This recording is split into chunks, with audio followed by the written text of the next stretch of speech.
दोस्तों नमस्कार, मैं हूं जितेंद्र। आप देख रहे हैं आपका अपना YouTube channel all in one study point. साथियों, जैसा कि आपको पता है हमारा चैप्टर चल रहा है प्रतिशत, और प्रतिशत में हम आपके लिए फिर से आज दो महत्वपूर्ण प्रश्न लेकर के आए हुए हैं जो ये परीक्षा के दृष्टि से बहुत ही महत्वपूर्ण हैं। आइए देखते हैं। उनमें से हमारा पहला प्रश्न आपके बोर्ड पर लिखा हुआ है। जब एक आदमी की आय 6,000 रुपये बढ़ जाती है तो आयकर की दर 18% से घटकर 15% रह जाती है, जबकि दोनों ही परिस्थितियों में 25% आय कर मुक्त है। कर मुक्त होने का मतलब टैक्स फ्री है, तथा दोनों ही स्थिति में समान यानी कि बराबर आयकर चुकाता है। उसकी आरंभिक आय ज्ञात करो। कहना ये चाहता है कि एक व्यक्ति कुछ रुपए पहले कमा रहा था, तब उस पर क्या है 18% का टैक्स लग रहा था, और जब उसके 6,000 रुपये बढ़ जाते हैं तो उस पर क्या है अब टैक्स 18% से घट करके 15% रह जाता है।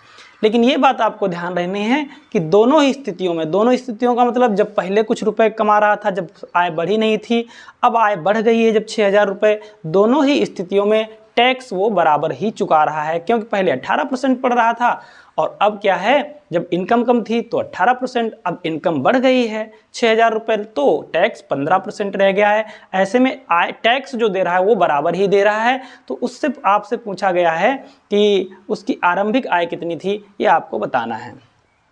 मैंने मान लिया कि ये x रुपये पहले आरंभिक आय उसकी कितनी थी, x रुपये, ठीक है। आरंभिक आय ये x रुपये थी। अब बाद में क्या हो गई है, बाद में हो गई है x प्लस 6,000, ठीक है।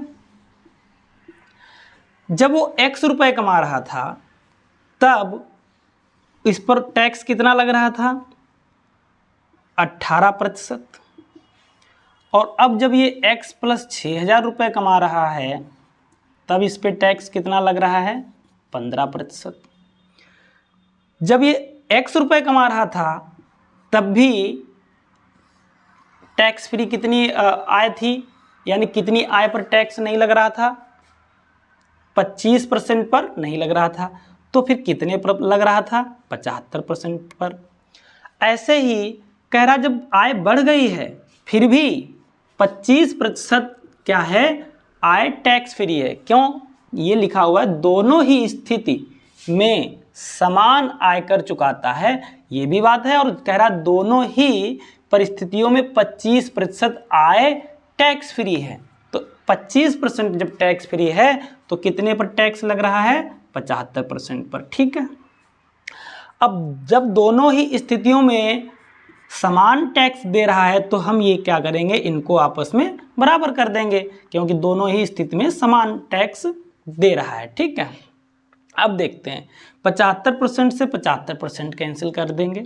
ये हुआ x प्लस 18/100 बराबर इधर x प्लस 6,000 और ये 15/100। परसेंटेज हटाया तो 100 आएगा। 100 से 100 कैंसिल, 30 से 6 बार और 3 से 5 बार।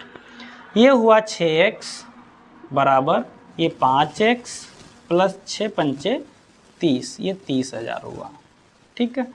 6x से 5x घटा देंगे तो बचेगा कितना, 1x, और 1x का मान कितना आया, 30,000। यानी कि आरंभिक आय क्या थी, x थी, यही हमसे पूछा गया था। यानी कि आरंभिक आय यानी शुरू में रुपए कितने कमा रहा था, 30,000। ऐसा कहाँ लिखा हुआ है, ऑप्शन नंबर, ये 1 0 बढ़ाना और है, ऑप्शन नंबर सी में, ठीक है।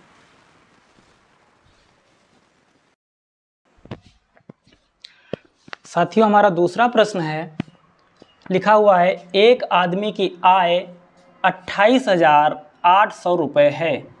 अब उसकी आय बढ़ जाती है तो आयकर की दर 12% से घटकर 10% रह जाती है, जबकि दोनों ही परिस्थितियों में 30% आय कर मुक्त यानी कि टैक्स फ्री है।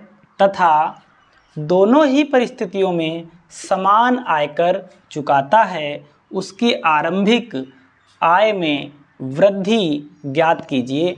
आपके ऑप्शन है 5,550, 5,760, 1,450 और 1,320।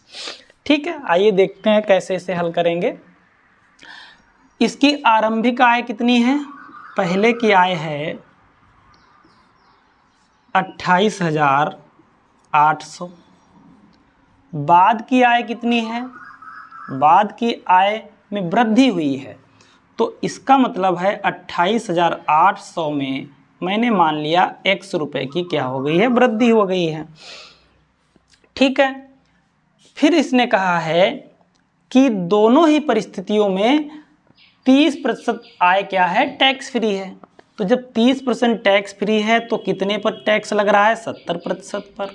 और दोनों स्थिति का मतलब पहले भी और बाद में भी, तो इधर भी कितने पर टैक्स लग रहा है? 70% पर। ठीक है, उसके बाद में ये कह रहा है कि जब उसकी आय बढ़ जाती है तो आयकर की दर 12% से घट कर के कितनी रह जाती है? 10%। यानी कि जब आय बढ़ी नहीं थी, पहले जब आय जितनी 28,800 थी, तब टैक्स कितना लग रहा था? 12%। और जब आय बढ़ गई है तो टैक्स कितना लग रहा है? 10%। समझ पा रहे होंगे। लेकिन उसने कहा है कि दोनों ही परिस्थितियों में समान आयकर चुकाता है, यानी कि टैक्स दोनों परिस्थितियों में बराबर ही दे रहा है। तो हम ऐसे में क्या करेंगे? इन दोनों को क्या कर देंगे? बराबर कर देंगे। ठीक है, 70% से 70% कैंसिल हो जाएगा।